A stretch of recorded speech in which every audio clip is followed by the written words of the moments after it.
There was a discussion not too long ago where somebody was talking about those AA social events, like those AA dances, or those AA conventions, or those. I can't remember. There was something they did at one meeting I went to that was like my home group or whatnot, but it was called High Tea High Noon Party, and luckily, I was able to get out of a lot of those after I'd been in AA for a period of time. But I remember I got dragged along to some AA dance when I was fairly new at it, and it was like almost like just being in an AA meeting. I mean, all the people just went to their social cliques, and the rest of us got ignored. There was the homeless people that were borderline, or the people that were borderline homeless that was just at the event so they could eat the food, and the rest of us were kind of left standing around, kind of on the fringe elements of it and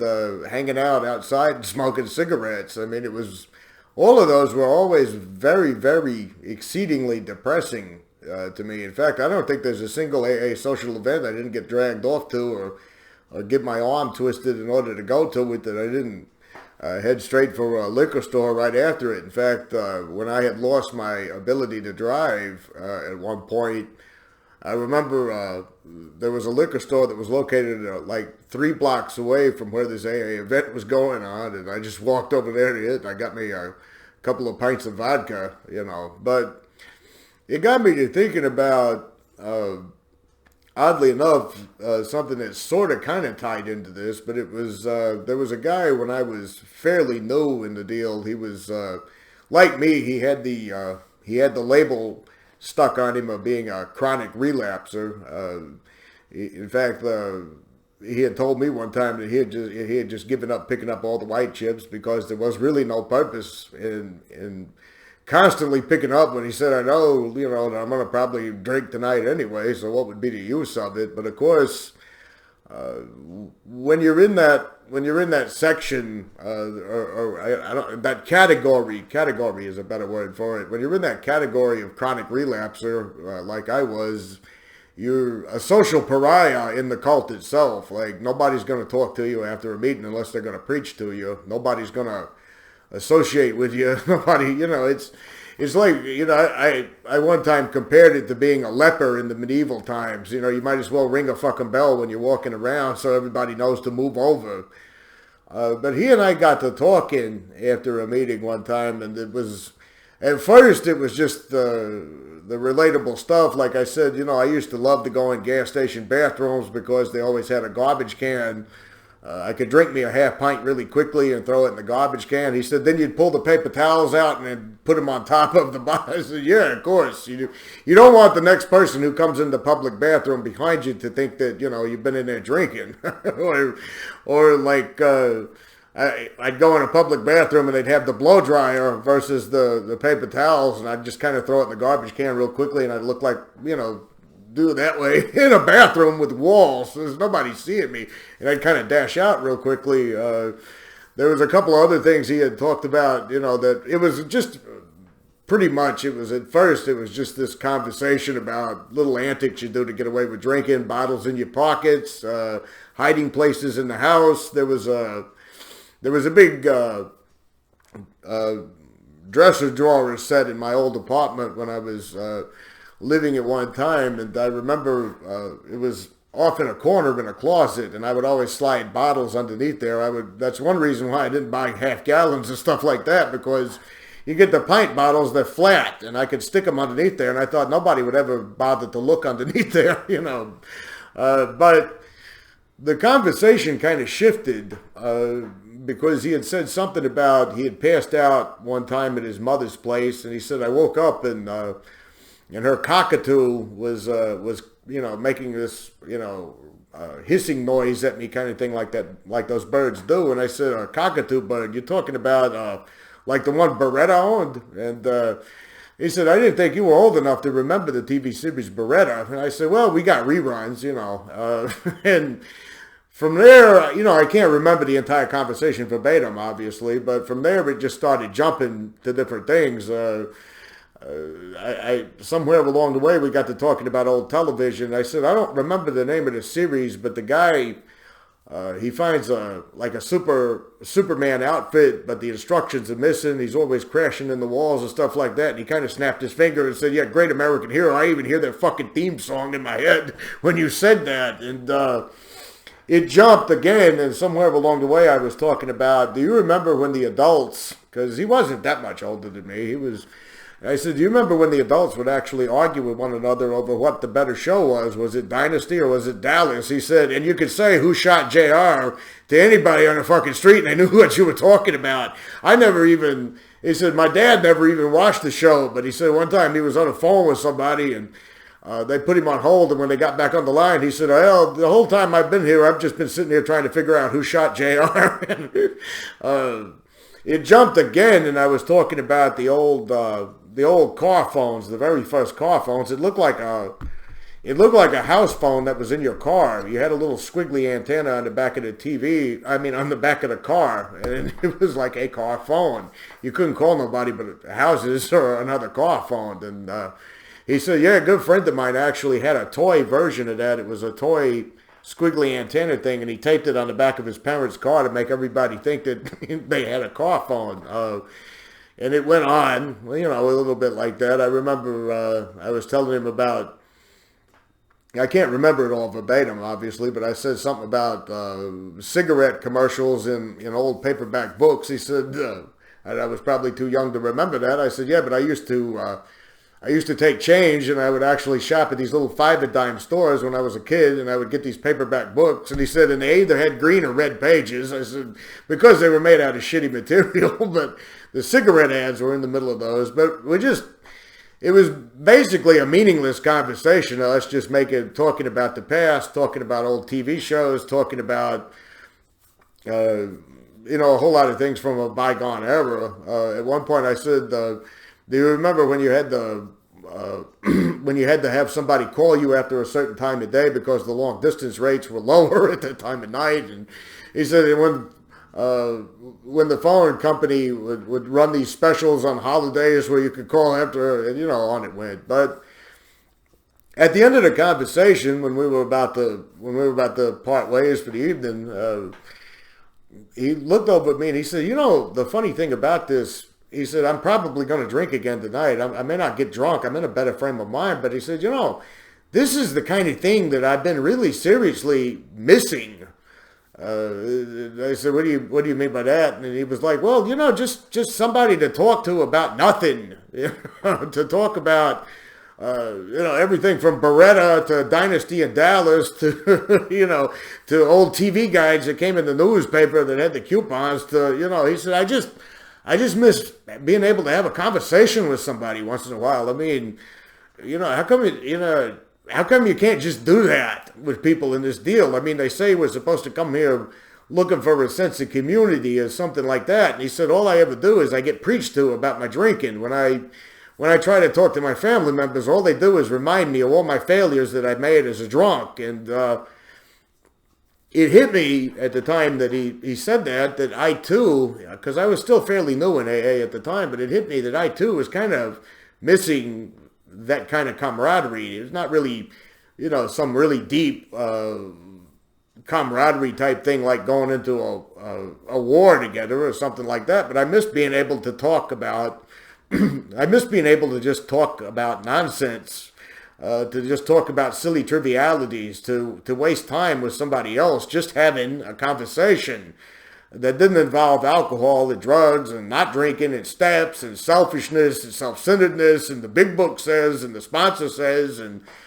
But right before we had split up, he said, I tried to have a conversation like this with my sponsor, and he told me, well, none of that shit's going to get you sober, And I've had kind of people do that kind of thing to me in the past. If I wanted to bring up a triviality, if I wanted to talk about something, it was always, well, that doesn't have nothing to do with getting sober. It was, like I said in the very last video I made, I remember mentioning one time that I liked really old classical movies, and somebody said, well, what good does that stuff do you?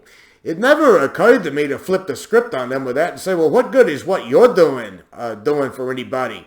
Just sitting in meetings and preaching and dictating and being an asshole to people. What are you doing? Are you saving the planet with that? Are you coming up with some kind of cure that's going to be for the betterment of all of mankind? I mean, are you, what are you doing exactly? They would always talk about service work. And whenever you ask them what service work is, they'd always say the same thing. Well, I make coffee. Oh, you make coffee. Madam, that's heavy shit, I talk to people. No, you preach to people and you dictate to people is what you're talking about doing. I come to meetings. Well, when you say the word service to me, I don't know. I see service work like going down to the Humane Society and walking a stray dog or, doing something like that. But it would kill me how often they would have to attack just everyday ordinary trivialities or just ordinary everyday camaraderie as though that was detrimental to life because it had nothing to do with getting sober. I had a sponsor one time that I talked to about that when I said, well, how come we have to go over, this shit all the time, over and over again? This was when I was still fairly new, and his answer is, well, recovery is your life. Everything in your life from here on out is going to have to be about recovery. Otherwise, the alternative is drunkenness. And I thought, well, if I got to talk about drinking all the rest of my life, and I got to dredge up my past over and over all the days of my life, and I got to constantly examine myself all the days of my life, or I can go enjoy some liquor, it's kind of not a hard decision to make here. I mean, I'm not skimming over the seriousness of my own drinking problem. There was absolutely no joy, no pleasure in waking up in the middle of the night with the shakes and the cold sweats all over me and reaching for and grabbing for a bottle. There was nothing at all pleasurable or fun or even, good about going to jail, public drunks, going to the hospital, all the other terrible things that came with drinking. But it's like, if I put the bottle down, and I'm trying not to do that anymore, kind of like a subscriber commented on this channel here, it said, if I've just got to talk about not doing something for the rest of my life, it's an exceedingly depressing picture and an exceedingly depressing way to live. In fact, several commenters mentioned that on the last video. Subscribers. Okay, I meant to say subscribers, I said commenters, but several people mentioned that if your whole entire life revolves around what you used to do and how you can't do it anymore, then it becomes rather pointless in some way. The guy that I had that conversation with, the guy that was talking to me about Dallas and Dynasty and car phones and arcade games and pulp books with cigarette commercials in them and all of that, he later died, and it was, it was terrible to hear about. But, somebody sent a snide comment my way right after he had passed away, and he had said, while some people just wanted to talk and hang out, be friends and all that, some of us were dedicated to saving his life. And I thought, yeah, but you didn't save his fucking life, and you weren't dedicated to saving his life. You were dedicated to preaching and preaching and preaching and chastising and bullying and intimidating and telling the man that he was completely, totally, inherently flawed and was never going to have any chance of getting over it. You were too busy playing a god in the man's life and trying to force cult religion of AA down his throat. You didn't try to save the man's life. You were just interested in converting him. And because it didn't work out that way, because he couldn't eat your crap hook, line, and sinker, or because he did eat it and it didn't help him stop drinking, you just blame him for it. Well, we tried to save his life, but that's not on us. Not all of us could get sober. It really pisses me off how many of these people will tout that it's about saving lives thing when it's very obvious to me you don't give a damn about saving lives.